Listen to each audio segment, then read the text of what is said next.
فدیہ صوم کے حوالے سے کافی حضرات کی جانب سے سوال آیا۔ کسی نے کہا کہ ہمارے ایک مریض ہیں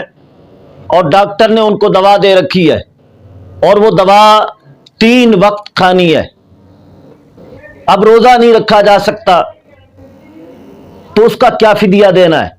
کسی نے کہا کہ بیوی حاملہ ہے اور حمل کی حالت میں روزہ نہیں رکھا جا سکتا، تو اس کا فدیہ کیا ہے؟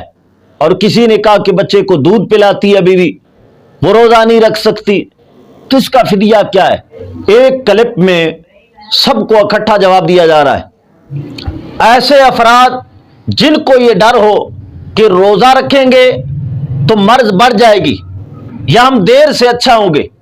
تو ایسی صورت میں ایسے مریضوں کے لیے حکم یہ ہے کہ فی الحال وہ روزے کو چھوڑ دیں اور جب تندرست ہوں تو اس کی قضا کریں۔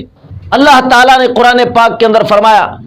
وَمَنْ كَانَ مَرِيضًا، جو تم میں سے مریض ہو، یہاں پر مریض سے وہ مریض مراد ہے جس کو روزہ سے نقصان کا ڈر ہو، یعنی یہ ڈر ہو کہ روزہ رکھوں گا تو مرض بڑھ جائے گی یا دیر سے اچھا ہوں گا، وہ مریض مراد ہے۔ اور اگر ایسا مریض ہے کہ جس کے لیے روزہ رکھنا مفید ہے، جس طرح کہ معدے کا مریض، تو پھر ایسے مریض کے لیے روزہ چھوڑنا جائز نہیں ہے۔ تو فرمایا تم میں سے کوئی مریض ہو روزہ نہ رکھ سکے، روزہ رکھنا اس کے لیے باعث نقصان ہو، تو فرمایا فعدۃ من ایام اخر، وہ دوسرے ایام میں اس کی گنتی پوری کرے گا، روزہ رکھے گا، فدیہ نہیں۔ لیکن یہ یاد رہے یہاں پر مرض بڑھنے کا فقط اندیشہ کافی نہیں ہے، بلکہ گمان غالب کا اعتبار ہے، اور گمان غالب 3 طرح سے حاصل ہوتا ہے۔ یا تو یہ کہ علامتیں بتا رہی ہیں کہ پرسوں روزہ رکھا تو مرض کچھ بڑھی، کل روزہ رکھا مزید بڑھ گئی، علامتیں بتا رہی ہیں کہ روزہ رکھنے سے، کھانے پینے سے رکنے سے اور دوا نہ کھانے سے مرض بڑھ رہی ہے، یہ علامتیں بتا رہی ہیں۔ یا یہ کہ اس کا اپنا تجربہ ہے کہ ایسی مرض کے اندر کھانے پینے سے رکنے کے باعث یا دوا نہ کھائی تو مرض بڑھ جائے گا، اس کا اپنا تجربہ ہے۔ اور یا یہ کہ اس کو طبیب حاذق غیر فاسق نے بتایا کہ اس کیفیت کے اندر روزہ رکھنا باعث نقصان ہے۔ گمان غالب ان 3 صورتوں میں حاصل ہوتا ہے۔ اب ایسا مریض جس کے لیے روزہ رکھنا باعث نقصان ہو، یعنی مرض بڑھنے کا ڈر ہو، تو شرع پاک کہتی ہے کہ یہ روزہ نہ رکھے، فی الحال روزہ نہ رکھے، اس کے لیے رخصت ہے، روزہ نہ رکھے اور بعد میں اس کی قضا کر لے۔ لیکن ساتھ ہی ساتھ اللہ تعالیٰ نے فرمایا وَأَن تَصُومُوا خَيْرٌ لَكُمْ، اگر کوئی ہمت کر کے روزہ رکھ لیتا ہے تو یہ روزہ رکھنا اس کے لیے بہتر ہے۔ ایسے مریض کو روزہ ہی رکھنا ہے، اب رکھے، اب نہیں رکھ سکتا تو قضا کرے، روزہ ہی رکھنا ہے، فدیہ نہیں ہے۔ فدیہ جس مریض کے لیے اللہ تعالیٰ نے بیان فرمایا وہ فقط شیخ فانی ہے۔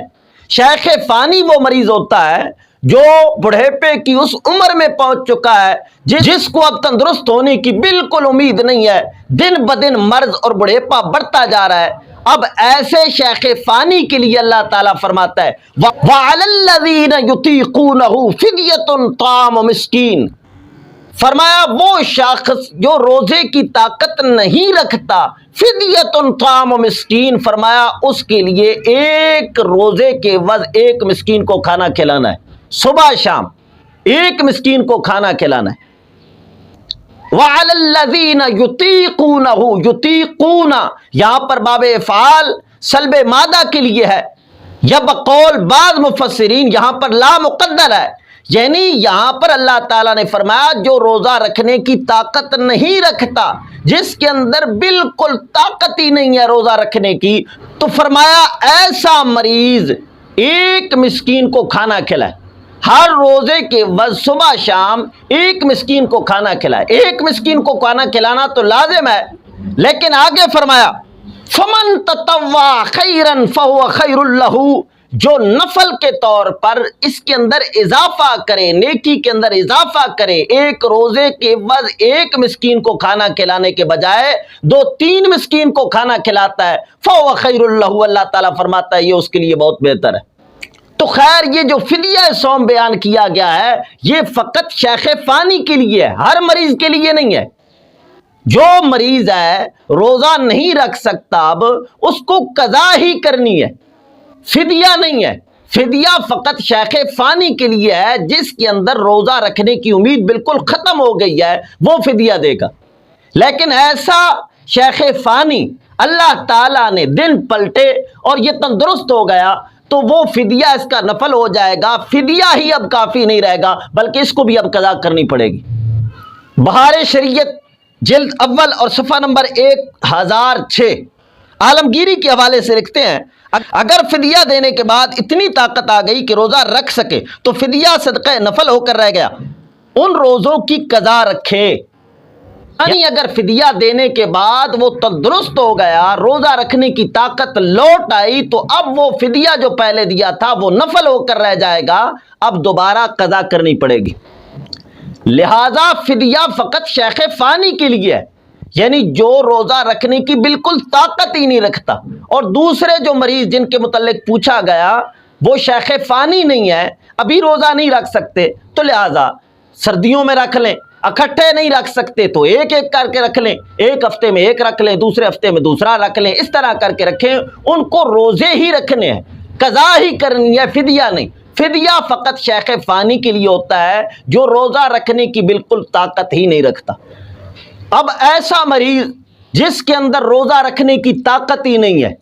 شیخ فانی ہے، اس کے لیے حکم ہے کہ ہر روزے کے عوض ایک مسکین کو کھانا دے صبح شام۔ لیکن بعض اوقات شیخ فانی ایسے بھی ہوتے ہیں جن کے اندر روزہ رکھنے کی بھی طاقت نہیں ہے اور فدیہ دینے کی بھی طاقت نہیں ہے، تو ایسا مریض کیا کرے؟ اس کے متعلق امام احمد رضا فاضل بریلوی رضی اللہ تعالیٰ عنہ فتاوی رضویہ شریف کی جلد نمبر 11 اور صفحہ نمبر 222 پر فرماتے ہیں، اور جن کو اس کی بھی استطاعت نہ ہو وہ حصول استطاعت کا انتظار کرے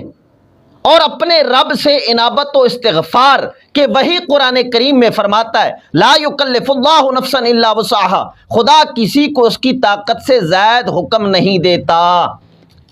یعنی اگر ایسا مریض ہے، شیخ فانی ہے، روزہ بھی نہیں رکھ سکتا اور اس کے اندر فدیہ دینے کی استطاعت بھی نہیں ہے، تو پھر اللہ تعالیٰ سے استغفار کرتا رہے، دعا کرتا رہے کہ اللہ تعالیٰ مجھے توفیق دے کہ میں روزے کا فدیہ دوں۔ قرض لے کر فدیہ دینا کوئی ضروری نہیں ہے۔